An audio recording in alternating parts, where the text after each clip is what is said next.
Would you like to RSVP for a life with more productivity and less procrastination so that you can achieve more in less time and have more time for the most important relationship? And that is the relationship you have with yourself and the people in your life that you love.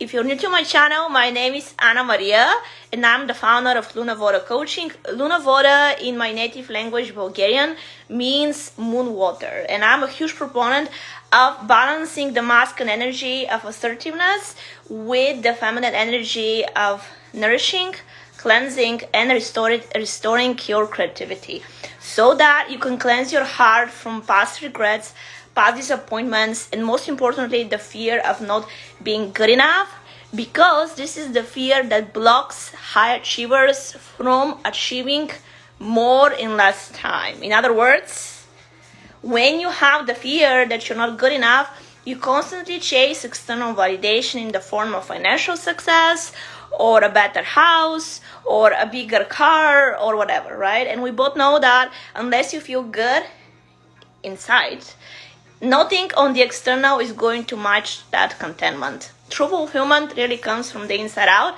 and that's why I believe that true success is achieved only and only when your professional success is matched with your personal success in terms of your emotional, physical, mental health and the health of your relationship. So without further ado, let's dive in. And I love acronyms because they're so easy to remember and my clients love them. And if you are one of my clients watching this is a quick task. What is IMF? I want to know in the comments. If you're my clients, you know what IMF is. And if you want to know, comment down below and I'll tell you, because I'm so nice. I'll tell you.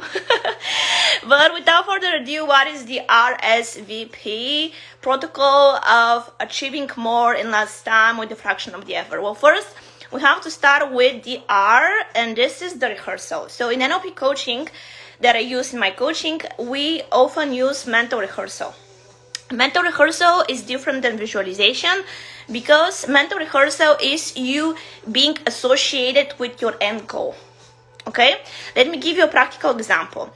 So regardless of your goal, whether your goal is to shed 20 pounds or your goal is to attract a romantic partner or your goal is to improve your current relationship or your goal is to change jobs so that you can hone your skills and talents instead of dreading Mondays, whatever the goal is, first you really have to tune in the vibrational state of this goal.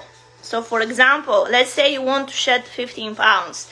Well, visualize how you're going to feel first, and then I really want you to imagine what needs to be done for you to get to this end goal. So mental rehearsal is about going through the steps. Athletes use it before a huge competition, before the Olympics. It's absolutely the same idea. And again, you have to practice SMART goals, structured, measurable, actionable, relevant, and time-bound, because no matter how big your goal is, when you simplify it, when you backtrack your steps, you're going to figure out how to break it down so that you can start somewhere, right? And my motto is that small and sucky triumphs over staying stuck and procrastinating, right? So in regards to shedding weight, it's a very easy thing to visualize. Well, a mental rehearsal is about you visualizing how on Monday you're going to track your steps, you're going to eat healthy, you're going to go to the store, you're going to fill your fridge with vegetables and lean protein and healthy fats and so forth.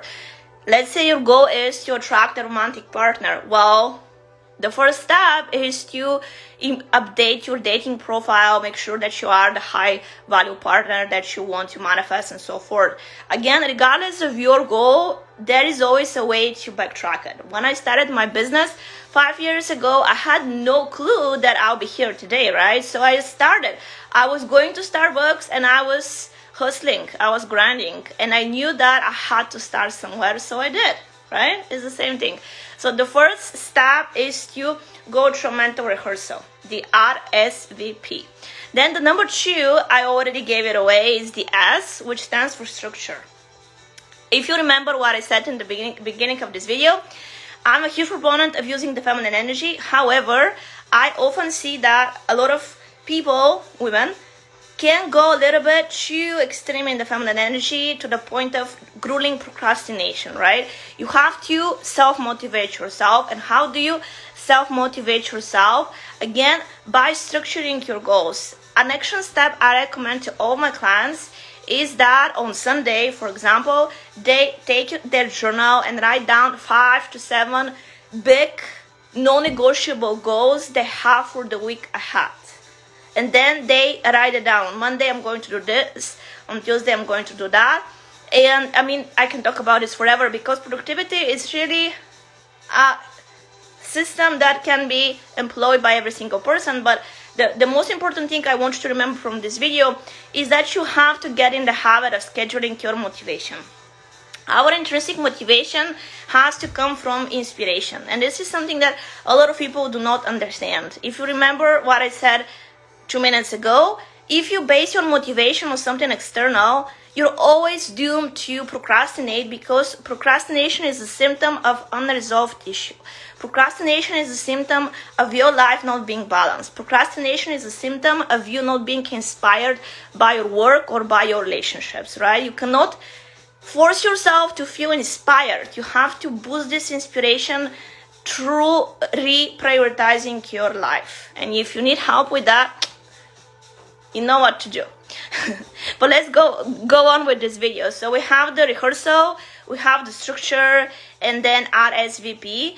And now we have to visualize it. Visualize how you improving in one area is going to help you to improve your entire life. Again, in my work, I always help my clients to create their own balance. And for me at least, a balanced life constitutes the component of EPM, emotional, physical, mental health, healthy relationships, and life purpose. That's why I always say that you can have it all, the health, relationship, and the life purpose. How? By figuring out how one achievement leads to another achievement. And this achievement really has to be from you learning who you are in the world. Because believe it or not, sometimes I work with people in their 50s who still don't know who they are because they have spent 30 years of their lives chasing other people's expectations. No. You have to really make sure that you know yourself, know thyself, as the ancient Greek philosopher said, and really hone your self-mastery, your emotional intelligence, of you practicing emotional attunement and following your heart. Start with the why, as Simone Sinek said. You have to have a why in life or a divine purpose, a mission. Like, why do you get up in the morning, right? If you only get up in the morning to go to work and then eat and then watch TV, no offense, but this is very limited. You can do more. I know you can. If you're watching this video, I know that there is a burning desire in your heart that you are worthy of more things in life, right? And I know that you are. Every single person was born with a very specific reason. I really believe that every single person has a purpose. Okay, awesome. We're almost there. So the RSVP. So we had the mental rehearsal and the structure and the visualization, how one thing leads to another, how one accomplishment leads to the other, as long as you have intrinsic motivation. And then now we really have to perform it. Okay, RSVP. This is the most important step. Very, very often, if not 99% of the time, I work with super intelligent people. I've worked with people who have PhDs or doctorate degrees. It's not about what you know, it's about what you don't know. And you cannot not know what you don't know unless you figure out what your blind spots are. That's why we have conscious and subconscious minds. So in other words, you really have to close the gap between theoretical knowledge and embodiment of this knowledge. And this is only when productivity becomes an integral part of our daily life, when we have automated the habits of a high performer. And in other words, if you want to be a procrastinator, associate yourself with procrastinators. If you want to be a high performer, start modeling the habits of high performance. And what are the habits of high performance? Well, this is what I've been telling you this entire video. You know, meditation and visualization and daily motivation and also making sure that you have a plan where you want to go in life and so forth. And in a summary, whatever you want to do, you really have to structure it. You have to make sure that you know what you're doing in life, why are you doing it, and how is it going to impact you down the road. And the truth is that unless you start, you will never start. Every single day is a new beginning, and don't wait until January to start, because people who wait until January to set their resolutions are usually late. Transformation starts in the present moment, and for you to get to your next level, first you really have to get clear what is causing you to stay stuck, to unstuck yourself by moving yourself out of your own way and raising your standards. You're worthy of unconditional love, epic success, and feeling enough.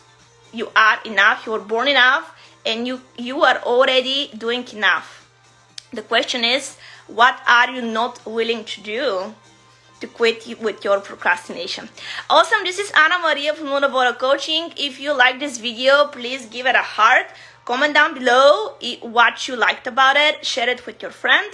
And remember that life is too short to be miserable. We have to feel good. It's worth it. Talk soon.